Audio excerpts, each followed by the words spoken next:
Welcome back, Crammers, to question 14. Expand x into 10 minus x. Now, when multiplying polynomials, we have to multiply into everything inside the brackets. So x times 10x is 10x. And x times negative x. Now, when multiplying polynomials, we simply add their powers. So 1 plus 1 is 2. So this is negative x squared. Factorize 6y plus 27. First, I have to look for the highest common factor between these two, and I can see that it's 3. So I can write here 3. And since 27 does not share a common factor with y, I simply write it here. Now, 6 divided by 3 is 2, and 27 divided by 3 is 9. So our final answer is 3 into 2y plus 9. Make m the subject of the formula h is equal to m over 2 plus 4.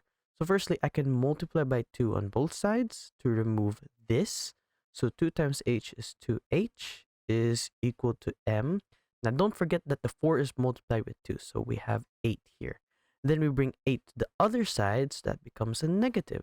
So that means m is equal to 2h minus 8. Solve 7g plus 3 is equal to 2g minus 5. Show clear algebraic working. So first off, we can write here 7g plus 3 is equal to 2g minus 5. We can bring 2g to this side and positive 3 to this side. So 7g minus 2g is equal to negative 5 minus 3. So then we combine all like terms.